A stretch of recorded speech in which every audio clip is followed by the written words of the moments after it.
gengs, welcome back to my channel. Berjumpa lagi bersama saya. Setelah saya libur panjang, pada kesempatan yang mendung ini saya akan mereview sekaligus membahas film yang banyak dicari, yaitu The Manipulasi 2025. Film ini menceritakan tentang seorang kurir yang hidupnya hancur setelah dituduh melakukan kejahatan yang tidak pernah ia lakukan. Semua bukti mengarah kepadanya hingga ia dipenjara dan kehilangan segalanya. Namun, di balik itu semua ada dalang licik yang ternyata telah merancang seluruh kehancuran hidupnya. Akan tetapi pria tersebut bertekad membalas dendam setelah yang mereka lakukan kepadanya. Oke lah, daripada banyak bacot di awal, mending kita langsung saja menuju ke pembahasannya. Tapi jika kalian suka dengan video yang saya bagikan, tekan tombol subscribe agar tidak ketinggalan video menarik lainnya dari channel ini. Jika sudah, yuk gaskeun.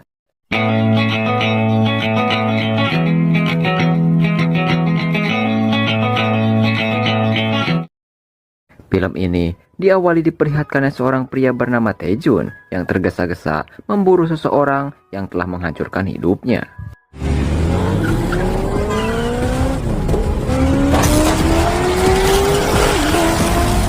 내가 원하는 거 네가 다시는 그렇게. Cerita kemudian mundur sebelum kejadian tersebut, yang dimana Taejun merupakan kurir pengantar makanan. Lantas suatu ketika saat dia akan mengantar makanan tersebut dilempar seorang wanita yang sengaja menjahilinya untuk hiburannya. Taejun yang tak mau rugi pun kemudian mengejar para pemuda tersebut dan meminta uang ganti rugi untuk makanan yang telah mereka lempar.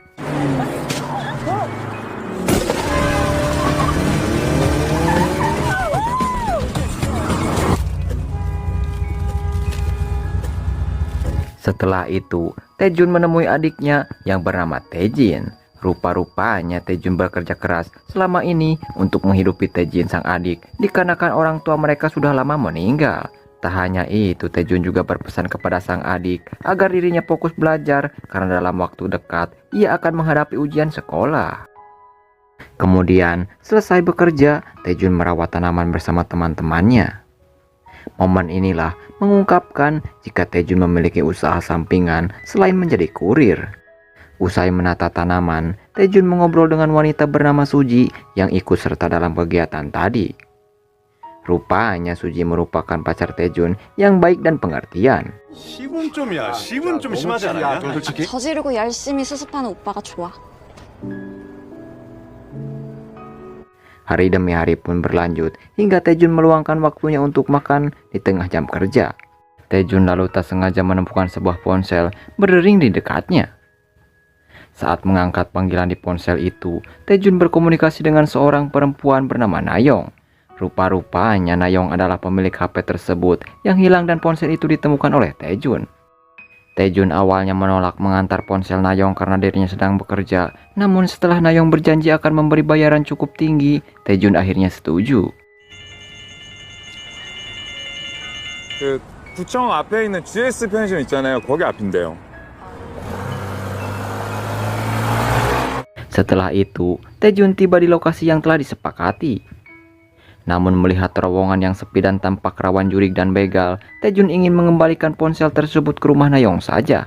Akan tetapi Nayong menolak karena ia merasa terganggu jika rumahnya dikunjungi oleh pria asing. Sampai akhirnya, mau tidak mau, Taejun menaruh ponsel Nayong di tempat kontak telepon darurat berikut bayaran yang sudah disiapkan di dalam kotak tersebut.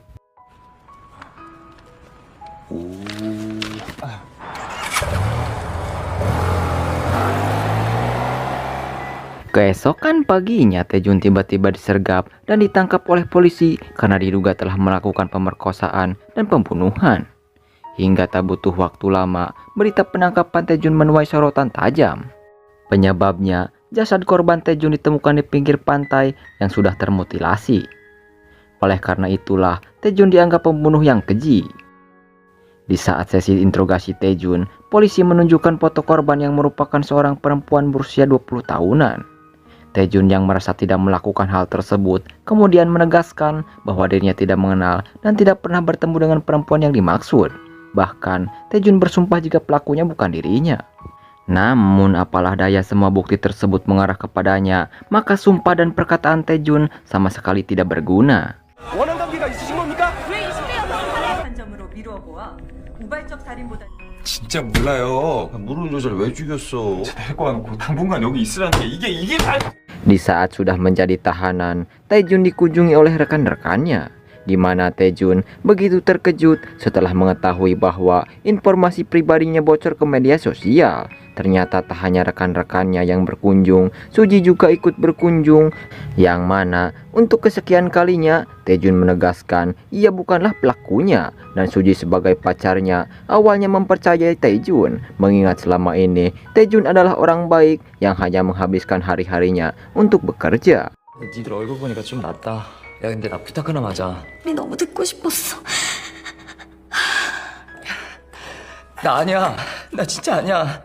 Singkatnya, sesi sidang pun pertama Taejun dibuka, yang mana menurut beberapa bukti temuan jaksa, Taejun menggunakan koper untuk memindahkan jasad korban yang telah ia mutilasi ke area pantai. Bahkan Taejun memutilasi korban di kamar mandi apartemen yang sedang kosong. Dakwaan pemerkosaan pun muncul karena sperma yang diyakini milik Taejun ditemukan di dalam tubuh korban. Yang lebih mengejutkannya, korban itu adalah Nayong, perempuan yang sempat Taejun bantu ketika ponselnya hilang. Oleh karena itulah, pengacara akhirnya tak bisa membela lagi karena semua bukti menguatkan status Taejun sebagai pelaku. 책을 발견했습니다. 자중하세요.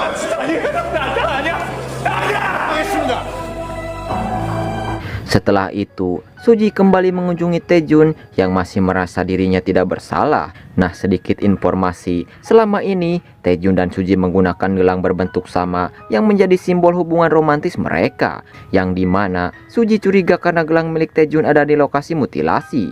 Bahkan kecurigaan Suji semakin kuat karena Taejun tidak memakai gelang tersebut dengan alasan hilang. Sampai akhirnya Suji pun melepaskan gelang miliknya dan meninggalkan Taejun dengan perasaan sangat kecewa.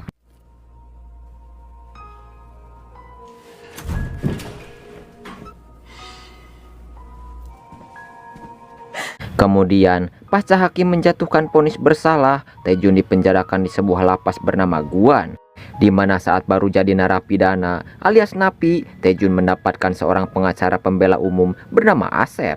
Di mata Asep, ada kejanggalan dalam kasus Taejun. Misalnya saja, penegak hukum yang tidak mempertimbangkan kemungkinan lain, seolah-olah mereka sudah mengatur segalanya. Taejun lalu baru ingat bahwa gelangnya terjatuh di rumah kos adiknya, yang mana Asep akan mencari gelang itu karena bisa menjadi bukti bahwa Taejun tidak bersalah. 없거든요. 그러니까 그 팔찌가 제 거일 리가 없어요. 혹시 모르니까 일단은 뭐 그거 Setelahnya, para napi menyeret Taejun ke seorang mantan bos gangster bernama Doksu. Rupa-rupanya Doksu ini merupakan bos para napi dan ia menanyakan Taejun soal kasusnya. Taejun lalu menjawab bahwa dirinya divonis penjara seumur hidup karena kasus pemerkosaan dan pembunuhan. Sebenarnya, Doksu juga diganjar hukuman yang sama, namun ia mampu meringankan hukumannya menjadi 12 tahun karena memiliki banyak uang. 무슨 문이라도 걸어 잠글라 그랬나? 벙어리가 Kemudian hari demi hari pun terus berlanjut hingga Asep memberitahu Taejun bahwa Taejin adiknya tewas meniskon umur. Asep pun mengetahui hal ini saat mengunjungi kos Taejin untuk mencari gelang milik Taejun. Sampai-sampai Taejun yang sudah depresi dengan kematian adiknya dan penyiksaan rutin geng Doksu kepadanya membuat Taejun ingin mendiskon umur.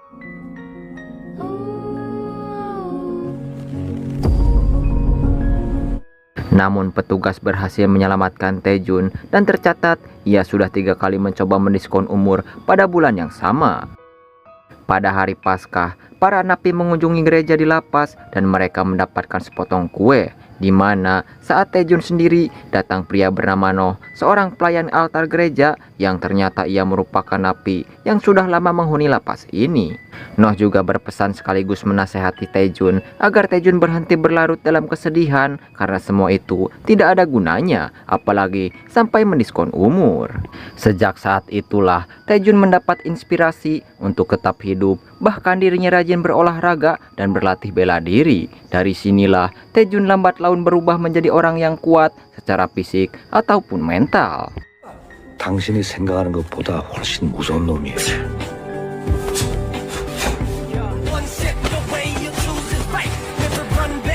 Singkat waktu 5 tahun kemudian, Taejun mendapat pekerjaan sebagai pemelihara tanaman di lapas, yang itu berarti Taejun cukup terampil dalam bidang ini. Bahkan Taejun memberikan tips kepada si Pirhan sehingga si Pirhan menemukan untuk mengatasi masalah tanamannya.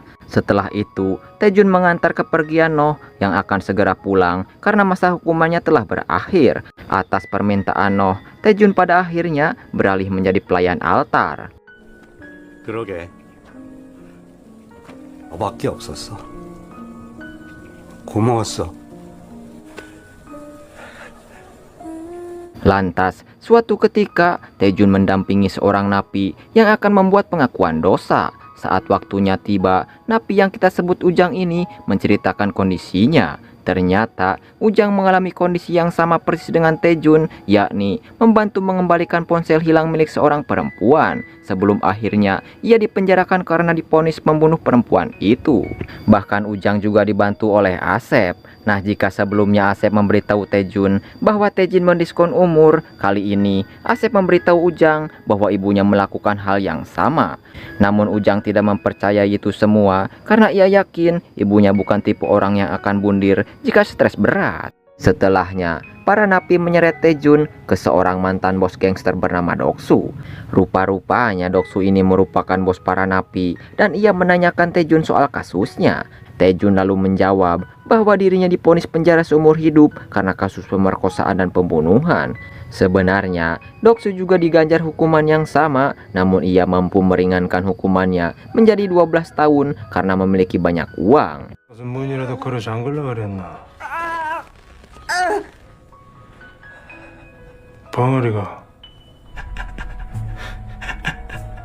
Kemudian hari demi hari pun terus berlanjut hingga Asep memberitahu Taejun bahwa Taejin adiknya tewas mendiskon umur. Asep pun mengetahui hal ini saat mengunjungi kos Taejin untuk mencari gelang milik Taejun. Sampai-sampai Taejun yang sudah depresi dengan kematian adiknya dan penyiksaan rutin geng Doksu kepadanya membuat Taejun ingin mendiskon umur.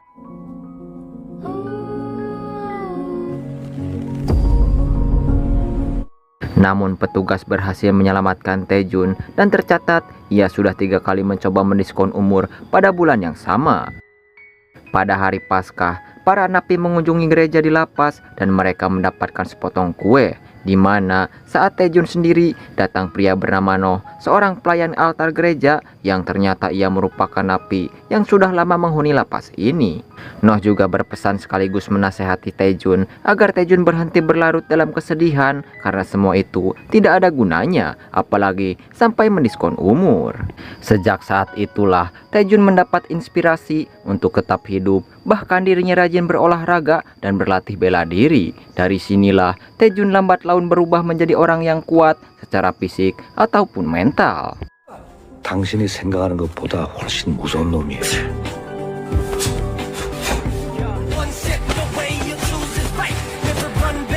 Singkat waktu 5 tahun kemudian, Taejun mendapat pekerjaan sebagai pemelihara tanaman di lapas, yang itu berarti Taejun cukup terampil dalam bidang ini. Bahkan Taejun memberikan tips kepada si Pirhan sehingga si Pirhan menemukan untuk mengatasi masalah tanamannya.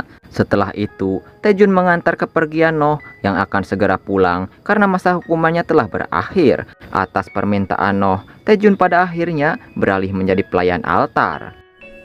그러게. 너밖에 없었어. 고마웠어. Lantas, suatu ketika Taejun mendampingi seorang napi yang akan membuat pengakuan dosa. Saat waktunya tiba, napi yang kita sebut Ujang ini menceritakan kondisinya. Ternyata Ujang mengalami kondisi yang sama persis dengan Taejun, yakni membantu mengembalikan ponsel hilang milik seorang perempuan. Sebelum akhirnya ia dipenjarakan karena divonis membunuh perempuan itu. Bahkan Ujang juga dibantu oleh Asep. Nah, jika sebelumnya Asep memberitahu Taejun bahwa Taejin mendiskon umur, kali ini Asep memberitahu Ujang bahwa ibunya melakukan hal yang sama. Namun Ujang tidak mempercayai itu semua karena ia yakin ibunya bukan tipe orang yang akan bundir jika stres berat. Bahkan Ujang mengungkapkan jika nama Asep tidak ada dalam daftar pengacara pembela umum. Karena kejanggalan ini, Asep diyakini terlibat dalam aksi penjebakan Taejun dan Ujang agar seolah-olah mereka melakukan pembunuhan. 엄마가 자살을 했대. 그 새끼도 한패인 게 틀림없어요. 그냥 국선 변호사입니다. 기록이 없대요. Keesokan harinya Taejun terkejut karena Ujang ditemukan tewas meniskon umur. Menurut hasil pemeriksaan, Ujang menyumpal mulutnya dengan halaman Alkitab pemberian Taejun hingga ia tidak bisa bernapas. Setelah itu, Taejun kembali dikunjungi oleh Asep. Teringat dengan pengakuan Ujang sebelumnya, Taejun menjadi curiga pada Asep. Ditambah lagi kematian Ujang yang tidak wajar setelah mencoba berterus terang pada dirinya. Maka Taejun langsung menyerang Asep karena ia meyakini jika adiknya dibunuh oleh pengacara tersebut. 또 그렇게 얘기했냐? 확보했다는 증거 없지. Yang membagongkan, Asep mengaku memang membunuh Taejin. Namun Asep meyakini Taejun takkan bisa menghentikan hal itu. Karena sebagai napi, Taejun mustahil bisa melakukan penyelidikan. Sementara di sisi lain, kita diperkenalkan dengan pria kaya bernama Myung-ho yang menjadi peserta lelang. Diketahui, barang yang dilelang adalah patung karya seniman Mancenius Arleli yang memiliki nilai sangat tinggi, di mana di tengah jeda lelang, Myung-ho menghubungi seorang kolektor patung bernama Johan. Sesuai kesepakatan mereka, Johan menjamin anak Myung-ho akan aman asalkan Myung-ho membawakan patung Arleli untuknya.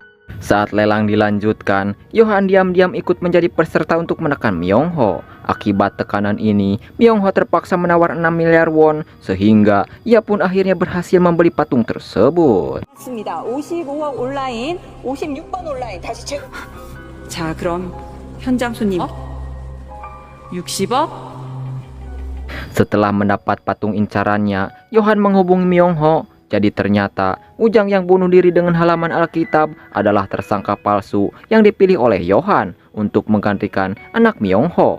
Maka dengan matinya Ujang, Johan memastikan anak Myung-ho kini terbebas dari ancaman hukuman dan bisa kembali hidup dengan normal. Percakapan tadi akhirnya membuktikan Johan menjadi dalang jebakan yang membuat orang tidak bersalah dihukum. Kemudian Asep menghubungi Johan untuk melaporkan masalah Taejun, yang mana Johan lalu mengizinkan Asep untuk menghabisi Taejun karena Taejun sudah mengetahui dirinya dijebak oleh seseorang. 조가 깨졌습니다. 청소가 필요할 것 같습니다. Beberapa waktu kemudian, kita diperkenalkan seorang pria yang kita sebut saja dengan nama Nara. Ia mendapat tugas untuk membunuh Taejun. Kembali ke lapas Guan di mana Taejun dihadang oleh geng Doksu untuk diperintah menjadi samsak mereka. Namun Taejun sekarang bukanlah Taejun yang lemah, sehingga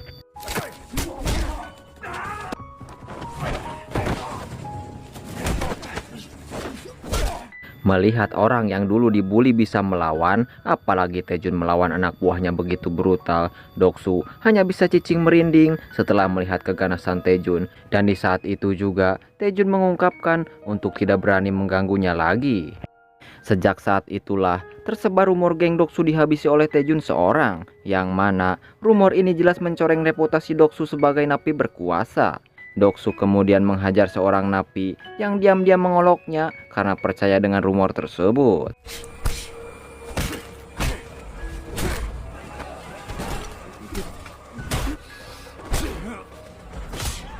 Tak lama kemudian, Doksu didatangi seorang napi berkuasa lainnya yang bernama Gangje.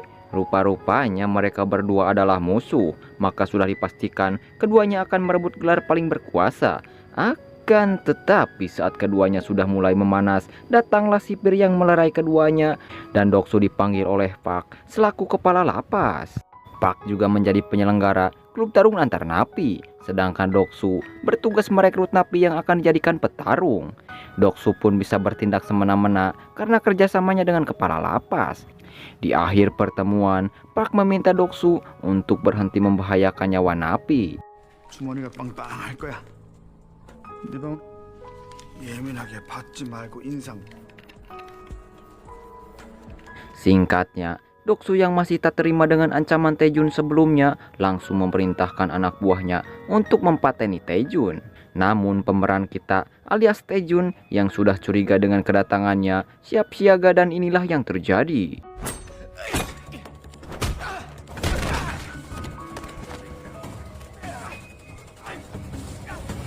Taejun yang mengetahui napi tersebut dikirim oleh Doksu pun langsung mendatanginya dan menyindir kejahatannya yang tega menggauli adiknya sendiri. Tentu hal ini membuat Doksu naik darah sehingga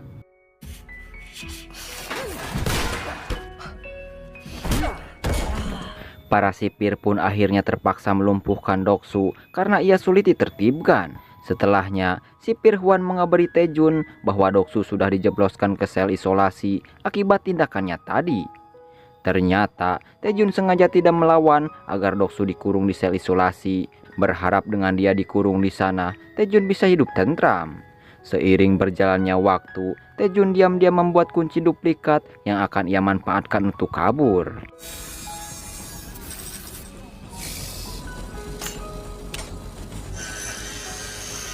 Usai membereskan Doksu, Taejun tiba-tiba dikepung oleh Gangje dan gengnya. Ternyata maksud Gangje menemui Taejun hanya untuk bekerja sama mengingat mereka sama-sama memusuhi Doksu. Setelah itu, Taejun terpilih sebagai petarung dalam pertandingan yang akan segera diadakan dan di tengah persiapan, Taejun mampu menumbangkan para anak buah Gangje untuk menegaskan ia tidak mau menjadi sekutu geng mereka. Karena yang Taejun inginkan bukanlah pergelutan tetapi kedamaian.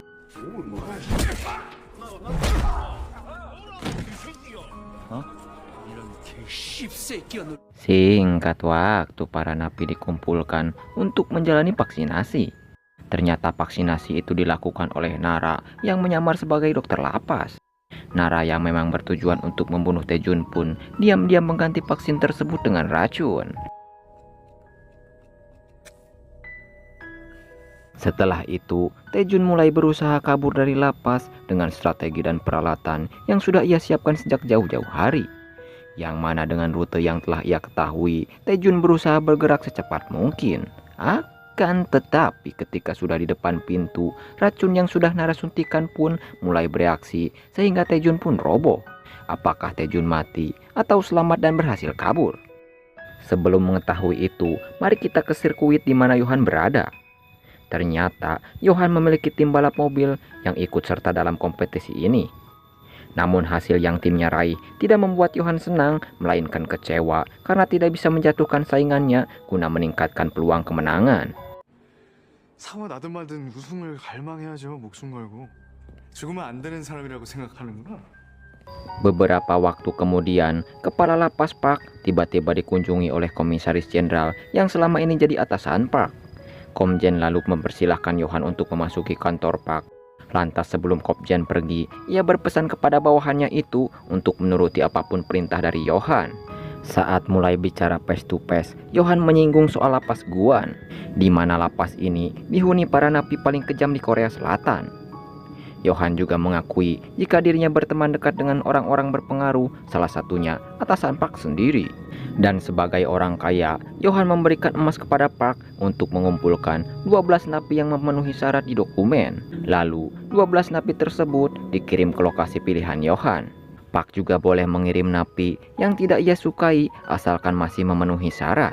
Dengan takut konsekuensi dari atasannya, ditambah lagi hal ini menguntungkan bagi Park, Park pun akhirnya setuju dengan misi tersebut. 죄수들 외부 추적 보내는 거 소장님 고유 권한 맞죠? 적절히 잘 섞어보세요. 인원이 부족하면 소장님도. Sementara itu, Taejun ternyata masih bisa diselamatkan, namun upaya pelariannya tidak berjalan lancar karena waktu Taejun terjatuh, para sipir menemukannya. Tak lama kemudian, sipir Hwan menemui Taejun dan mengungkapkan jika Hwan sudah menyelidiki Taejun yang akan melarikan diri dari lapas. Insiden soal racun juga menyadarkan Hwan bahwa ada pihak yang ingin menyakiti Taejun, maka dari itu Hwan akan mengawasi Taejun secara pribadi agar tidak terjadi hal yang tidak diinginkan, sekaligus mencegah Taejun kabur lagi. 이게 가장 취약한 지점일 수 있... 내가 단 한 번이라도 그 말은 진짜 섭섭한데 Seiring berjalannya waktu, Pak mengeluarkan Doksu dari sel isolasi untuk mempertahankan kerjasama mereka dan meminta Doksu untuk tidak membuat keributan lagi. Akan tetapi Doksu yang heras hulu alias keras kepala mengabaikan peringatan itu. Ditambah lagi Doksu yang tidak suka dengan Taejun pun akhirnya merencanakan sesuatu, yaitu membunuh Taejun, sehingga inilah yang terjadi.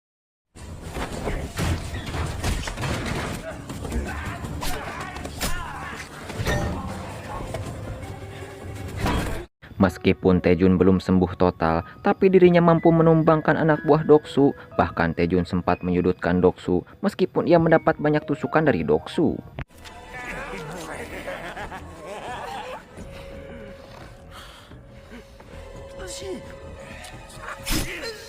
Sementara di luar sel, si Pirhuan mendengar keributan di dalam kamar. Taejun pun langsung mencoba masuk. Namun pintu tersebut dijaga ketat sehingga si Pirhuan memanggil para sipir untuk membantu membuka pintu itu dan...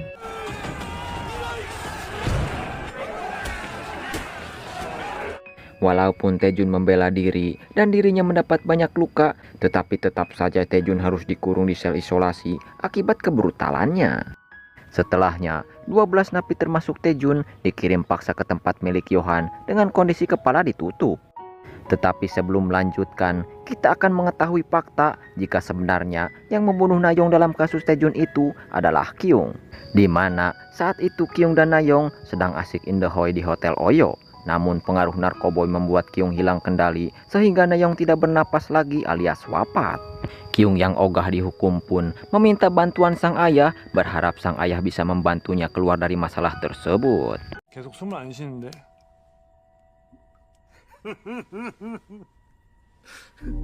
아이씨. Sementara itu, Yohan melalui perusahaannya berhasil memenangkan sebuah proyek pembangunan pusat data. Yohan lalu menemukan beberapa pejabat yang mengkritik kemenangan perusahaan Yohan. Alasannya, perusahaan Yohan bisa memenangkan proyek tanpa memenuhi prosedur. Kemudian Yohan mengancam ketiga pejabat tersebut jika mereka berani mengganggu perusahaan Yohan. Nah, rupanya perusahaan Yohan bergerak di bidang keamanan data. Bisa jadi Yohan menyimpan data sensitif yang dapat ia manfaatkan untuk mengendalikan atau menjatuhkan lawan bisnisnya. 직원인가 본데. 뭐 심사위원. Setelah itu, Nara melaksanakan perintah Yohan untuk memotong jari pejabat tadi, yang dimana jari tersebut dipasangkan ke patung koleksinya Yohan karena bagi si Kopet, hal ini merupakan karya seni luar biasa. Hingga tak lama kemudian, Yohan dihubungi anggota dewan bernama Baek yang merupakan ayah Kyung si pembunuh asli Nayong. Yang mana kala itu, Baek menyewa jasa keamanan Yohan agar Kyung sang anak bisa terhindar dari jeratan hukum, dan sebagai imbalannya, Baek akan membelikan sebuah karya seni bernilai tinggi untuk Yohan. 이랑 저는 둘도 없는 친구가 되는 겁니다. 일반 경호가 일 터지기 전에 대비하는 거면 Setelah disepakati, Yohan lalu masuk ke ruangan pribadi yang bisa ia gunakan masalah klien. Melalui kamera khusus yang dipasang oleh timnya, Yohan bisa memeriksa tempat kejadian perkara tanpa harus datang langsung ke tempat itu. Yohan lalu meretas kamera CCTV di perkotaan untuk mencari tersangka palsu yang cocok menggantikan Kyung, yang mana Yohan memilih Taejun sebagai tersangka dalam kasus ini karena Taejun bekerja di sekitaran kejadian.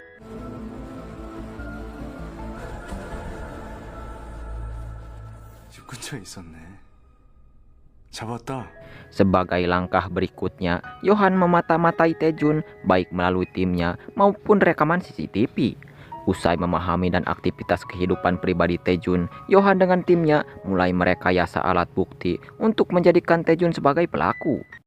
Yohan pun sangat memperhatikan detail kecil agar seolah-olah Taejun memang terbukti memperkaos dan membunuh Nayong. Atas perintah Yohan, Nara membunuh Taejin dan mengamankan gelang Taejun yang terjatuh di rumah kos Taejin, dan sepertinya Nara mengambil sperma Taejun dari alat kontrasepsi yang sudah dibuang. Lalu cairan itu disuntikkan ke tubuh Nayong. Itulah aksi manipulasi tingkat tinggi Yohan untuk membuat Taejun menggantikan Kyung sebagai pembunuh Nayong.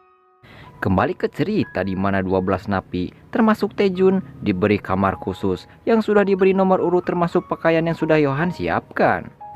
Rupanya mereka akan dipaksa menjadi peserta balap mobil yang berlokasi di sekitaran pabrik kosong, dan bagi yang menolak ikut serta akan dipateni.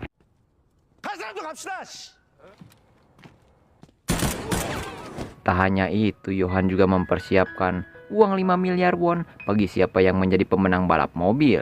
Dan dalam kompetisi ini tidak ada aturan sama sekali. Jadi bagi para peserta bebas melakukan apa saja demi meraih kemenangan. Setelahnya, para napi menuju ke bengkel masing-masing sesuai nomor urut seragam mereka. Dan rupa-rupanya setiap peserta mendapat mobil yang sudah disediakan, namun mobil yang akan mereka pakai berbeda-beda dan tidak semua cocok untuk balapan. Akan tetapi karena tidak adanya aturan dalam kompetisi ini, mereka bebas memodifikasi mobil tersebut. 경기에 불리한 건 아니에요.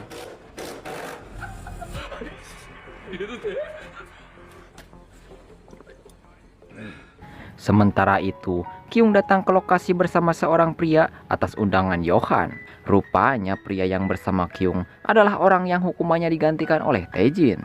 Johan akhirnya mengungkapkan jika kompetisi balap mobil napi akan menjadi ajang judi yang beroperasi melalui website gelap. Di tengah masa persiapan balapan, pria yang kita sebut saja Udin masih menjadi anak buah Doksu untuk menjalankan tugasnya memata-matai Taejun. Namun tanpa sepengetahuan Doksu, Udin bekerja sama dengan Taejun sebagai tim. Adapun Taejun mau bekerja sama dengan Udin karena pria itu menunjukkan keseriusannya. 지금 이러는 거. 편이네. 형님 Nah, saat ini para peserta sudah membuat tim masing-masing untuk meningkatkan peluang kemenangan. Keesokan harinya Gang Jae menjadi peserta pertama yang menemui Johan melalui sesi konsultasi.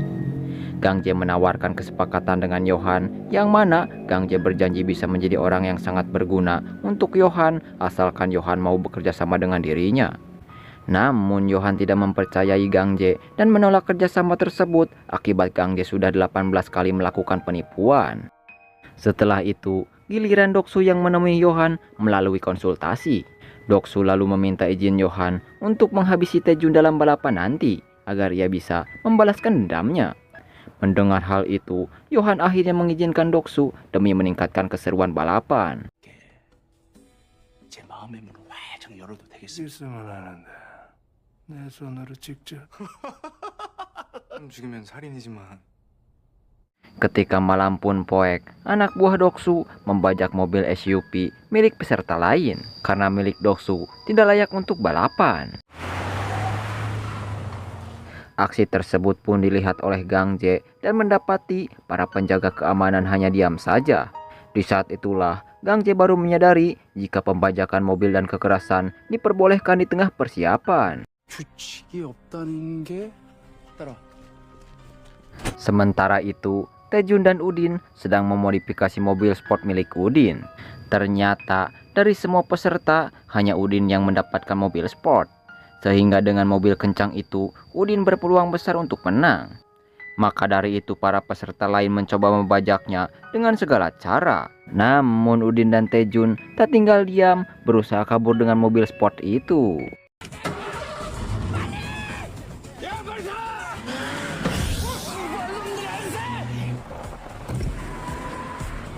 Usaha kabur Taejun akhirnya gagal akibat mobilnya ditabrak oleh Doksu. Di saat bersamaan, Gang Jae menghalangi Doksu saat ia akan hendak kembali menabrak Taejun.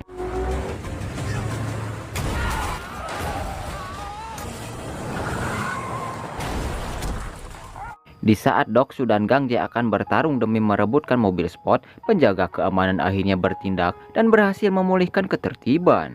Rupanya, Johan sengaja mencegah keributan yang lebih besar karena ia tak ingin para peserta terluka sebelum balapan. Pasca kegaduhan tadi, mobil sport Udin mengalami kerusakan mesin akibat ditabrak Doksu sehingga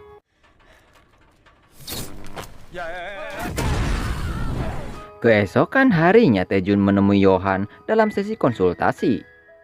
Di pertemuan itulah Taejun mengamati komplek pabrik yang akan menjadi arena balapan. Dalam pertemuan ini, Taejun juga menyadari jika Johan mengadakan balapan mobil ini bukan sekedar balapan mobil biasa, melainkan mirip dengan film Twisted Metal. di mana para peserta bebas melakukan apapun ketika balapan nanti. Mau saling tembak, mau saling pukul, ataupun saling serang. Intinya demi memeriahkan para penonton yang suka adrenalin. Kembali ke cerita di mana ternyata Johan saat ini tidak mengingat Taejun sebagai tersangka palsu menggantikan Kyung. Johan lalu memenuhi permintaan Taejun memberikannya vitamin. Namun Taejun akhirnya menolak vitamin itu dan pergi. Sejak kejadian ini, Johan sangat kesal kepada Taejun karena merasa dipermainkan. 이게 내 입맛에 우리 시들었잖아. 바꿔요. 네. Selang beberapa waktu, Taejun mulai memodifikasi mobilnya. Sedikit penjelasan, sebagian peserta termasuk Taejun mendapatkan keahlian sebagai mekanik mobil melalui pembinaan di lapas. Sementara di sisi lain, Johan menghubungi Gang Jae dan menerima kesepakatan sebelumnya karena kesal dengan pelakuan Taejun, di mana Johan telah meletakkan sesuatu yang menarik di dalam mobil Gang Jae. Keesokan harinya sebelum dimulainya balapan, Johan kembali menjelaskan jika uang hadiah 5 miliar won akan diserahkan kepada peserta pertama yang berhasil melewati 20 lap. Johan juga kembali mengingatkan bahwa balapan tidak memiliki aturan sehingga peserta bebas melakukan apapun demi menang. Begitu balapan dimulai, Kyung langsung memasang taruhan untuk Taejun dan...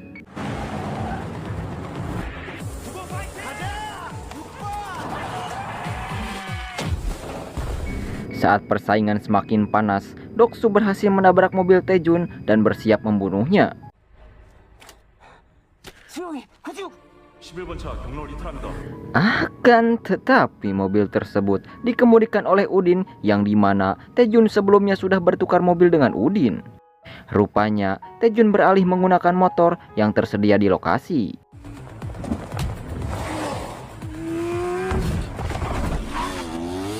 Seiring berjalannya waktu, Gang Jae fokus mengejar Taejun dan bertekad untuk membunuhnya. Gang Jae lalu menggunakan pistol pemberian Johan guna melancarkan misinya. Namun Taejun berhasil menyerang balik Gang Jae dengan tabung gas yang terpasang di motornya, sehingga inilah yang terjadi.